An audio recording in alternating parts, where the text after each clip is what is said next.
There's an odd audio set in Timelord Victorious. Due to technical difficulties caused by COVID, Echoes of Extinction had been delayed, so by the time of release, this event had pretty much already happened.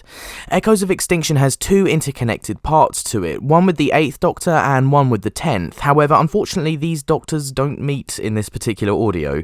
I've split this review into two parts to give a correct indication of timeline for you all sitting at home, so the 8th Doctor side before the main event and the 10th Doctor's happening after. This is my review of Timelord Victorious, Echoes of Extinction, the 8th Doctor side.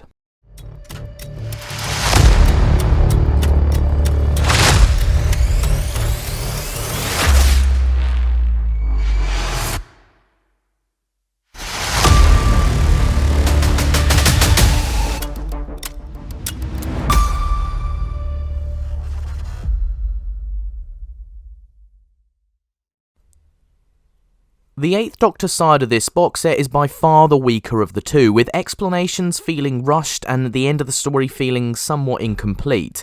I feel if this audio had been, say, an hour long, it would have turned out a lot better, giving more time to flesh out the characters and tell a fuller story. This side of the audio is actually very self-contained, not really referencing the overarching plot, but it's important to listen to before delving into the 10th Doctor side, which does reference the overarching Timelord Victorious story.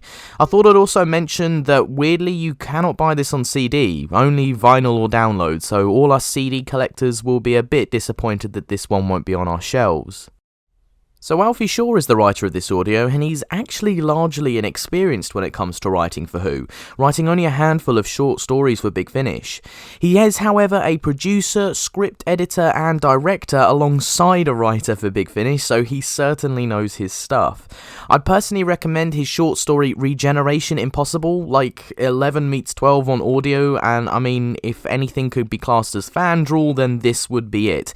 I feel like Shaw has been a bit too ambitious with this particular story, which I appreciate the effort, but it does fall a bit flat in my opinion. So the story starts when the Doctor lands on a ship when looking for one of the 700 wonders of the universe. He meets a girl called Jasmine who frantically needs his help, and a butler called Edwards who seems to be hell-bent on keeping Jasmine aboard the ship. Jasmine is not only being kept aboard the ship, but she's frightened of an evil, out-of-control AI which has wiped out her entire species on the Blow planet and is now attempting to fly to other worlds to destroy other civilizations. It turns out the AI was going to be used for surveillance and was about to be misused to cause a war and devastation. Jasmine saved the AI when she realised it was sentient, but because she saved it, there was a terror attack which it didn't stop. The population was incredibly distraught at Jasmine and imprisoned her on the ship, with Edwards as her jailer, sending angry message after angry message telling her she was a murderer. Unfortunately, the AI started to absorb the messages, causing it to go mad and turning into the genocidal killer we know. The Doctor tried to stop the AI, but it's too late. He then takes Jasmine and leaves the ship.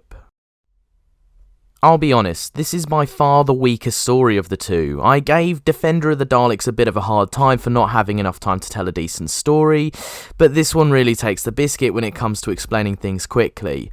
Half an hour was just not long enough for this story, which genuinely really affected my rating at this one. Because of the runtime, a lot of the story was told by simply explaining what was going on rather than showing us the actual events.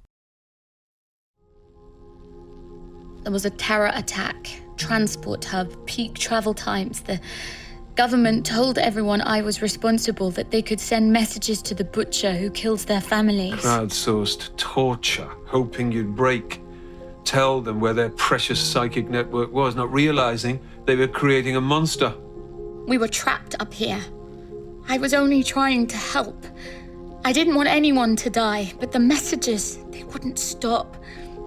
I wanted to tell them that they were wrong, that it was a lie. I opened up a channel and it hijacked the signal, zipped down to the planet, and boom, all dead. The actors all did a very good job in this one, partly due to the superb cast that just bounce off each other, but I feel Paul McGann wasn't as interested in this audio and seemed a little off. Maybe it's just me, but let me know in the comments section if you felt the same. Paul Clayton played Edwards, who was an absolute delight of a character. Clayton appeared in Planet of the Ood briefly, but is probably better known for his work in the Torchwood Archive series for Big Finish. Edwards was a reprogrammed jailer/butler for Jasmine, and has to be one of the highlights of the audio. How long do you think it'll be before it kills us as well?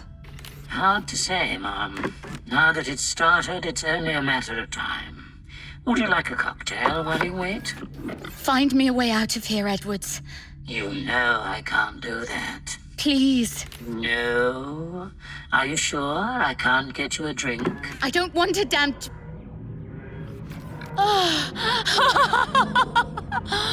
Oh, please. What is that, Mom? Either our salvation, or its next victim. I think the thing about this audio that I really didn't like was how it ended. The AI duplicated itself, and the Doctor sent one copy down to the planet and just left the other aboard the ship. It ends so abruptly without the Doctor helping or doing anything. He simply leaves. I appreciate this will carry on in the 10th Doctor story, but it seems really out of character for the Doctor to do that.